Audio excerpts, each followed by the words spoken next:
अनंता अनंत कोटि ब्रह्मांड नायक परापर ब्रह्म अकारण करुणामय भगवान श्री रामचंद्र जी को मैं बारंबार प्रणाम करती हूँ। पूज्य गुरु जी महाराज जी की जय, पूज्य भैया जी महाराज जी की जय।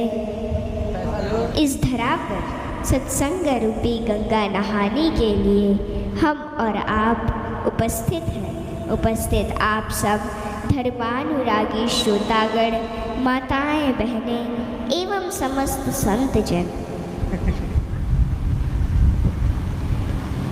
राम सीताराम सीताराम कहिए, जाहि विधि राखे राम ताहि विधि रहिए।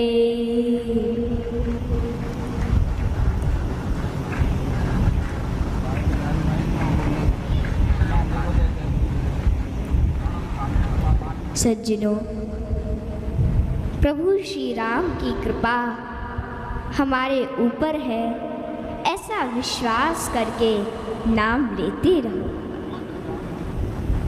जिस पर हमारा हक ना हो और उसे लेने का मन हो, तब महाभारत की शुरुआत होती है, और जिस पर हमारा हक हो और उसे छोड़ देने का मन हो, तब रामायण की शुरुआत होती है। रामायण हमारा पवित्र ग्रंथ है।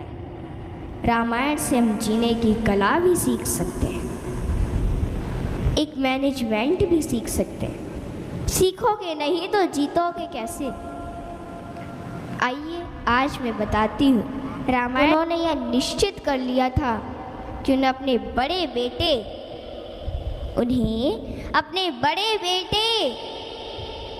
प्रभु श्री राम को अयोध्या का उत्तराधिकारी घोषित करना है। अब वो समय आ चुका है।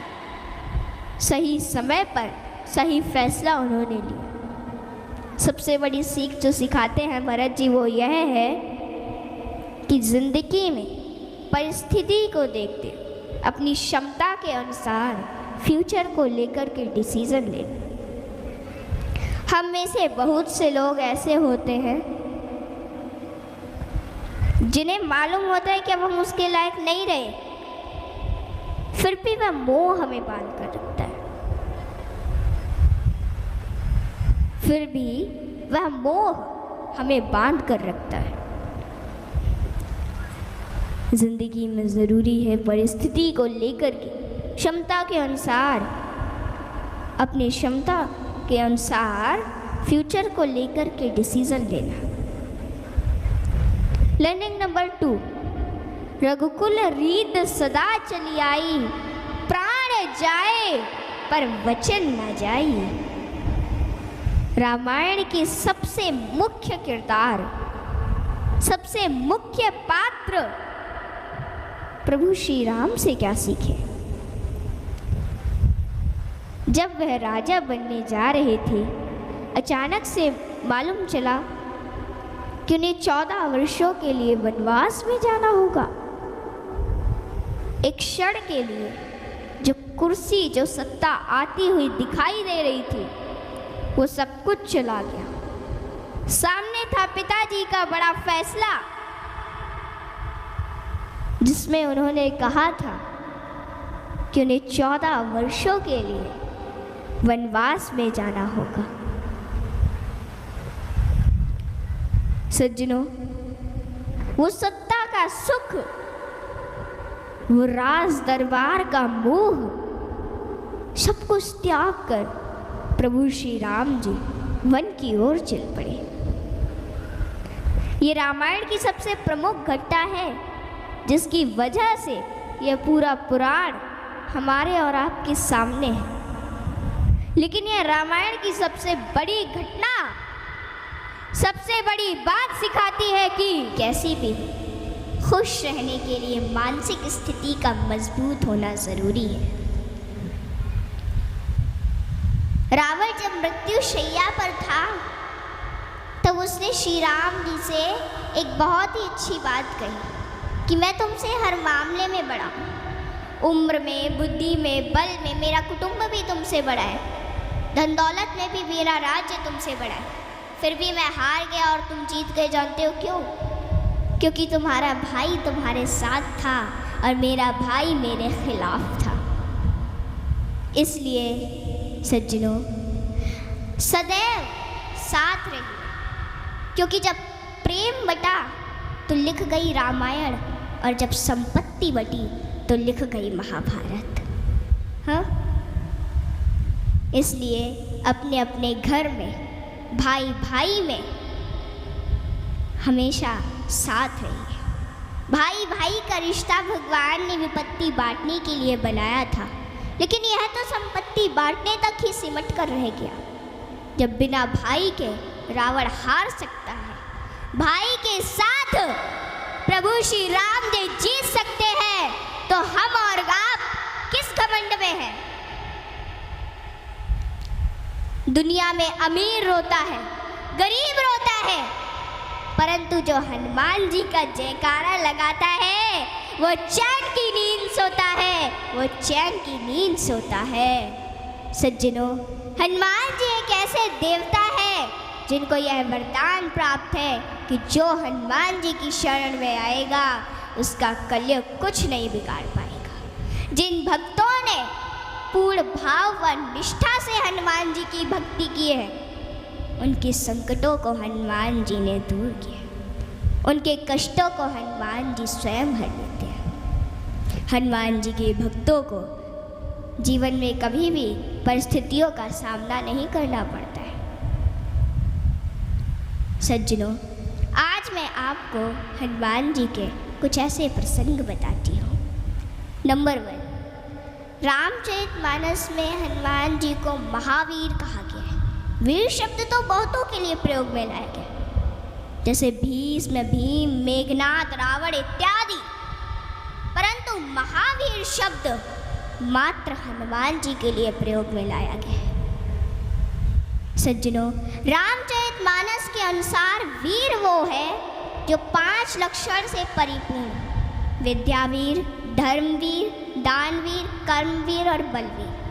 परंतु महावीर वो है जिसने 5 लक्षण के वीर को अपने वश में कर रखा, और राम जी में ये 5 लक्षण थे और हनुमान जी ने अपने वश में कर रखा था। कहते हैं ना कि भगत के वश में है भगवान, और हनुमान जी तो श्री राम जी की परम भक्त हैं। और रामचरितमानस की यह चौपाई इसे सिद्ध करती है कि सुमिर पवन सुत पावन नामू, अपने बस करी राखे राम।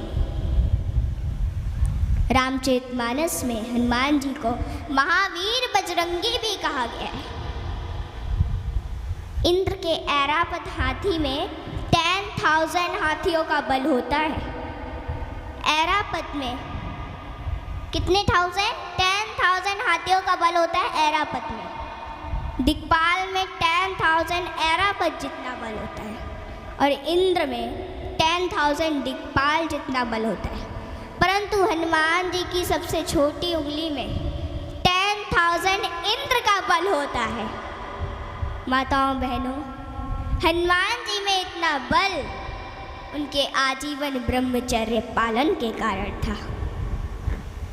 नंबर 2, एक बार हनुमान जी से प्रसन्न होकर माता सीता ने उन्हें हीरो का एक हार दिया और बाकी सेवकों को भी रतन जड़े आभूषण दिए। हनुमान जी ने उस हार को ले लिया माता से, और फिर उस हार के प्रत्येक हीरे को निकाल कर और घुमा घुमा कर देखने लगे, और फिर उन्हें चबा चबा कर जमीन पर फेंकने लगे। यह देखकर माता सीता को थोड़ा क्रोध आ गया, और माता सीता तुरंत हनुमान जी से बोली कि हनुमान, ये आप क्या कर रहे हैं? इतने मूल्यवान हार को आप नोच खसोट कर नष्ट कर रहे हैं, नीचे फेंक रहे हैं। तो अश्रुपूरित नेत्रों से हनुमान जी बोले कि माते, मैं तो केवल इन रत्नों को खोलकर यह देखना चाहता था कि इनमें मेरे प्रभु श्री राम और माता सीता बसते हैं अथवा नहीं। आप दोनों के बिना इन पत्थरों का मेरे लिए क्या मूल्य है। वहाँ पे खड़े बाकी सेवक भी ये सभी घटना देख रहे थे और वे तुरंत बोले कि हनुमान, यदि इस निर्जीव वस्तु में श्री राम नहीं तो श्री राम कहाँ है? हनुमान जी ने कहा कि श्री राम तो मेरे हृदय में बसते हैं। और इतना कहते ही उन्होंने अपनी छाती चीर डाली और सज्जनों, माता सीता सहित सभी सेवकों को हनुमान जी के हृदय में प्रभु श्री राम के दर्शन। बताओ, भगवान हम सभी के हृदय में विद्यमान है, इन्हें कहीं बाहर खोजने की आवश्यकता नहीं है। ऊपर वाले की अदालत में वकालत नहीं होती और अगर सजा हो जाए तो जमानत नहीं होती प्यारे, सजा हो जाए तो जमानत नहीं होती। काम करो ऐसा कि पहचान बन जाए, काम करो ऐसा कि पहचान बन जाए, कदम चलो ऐसे कि निशान बन जाए।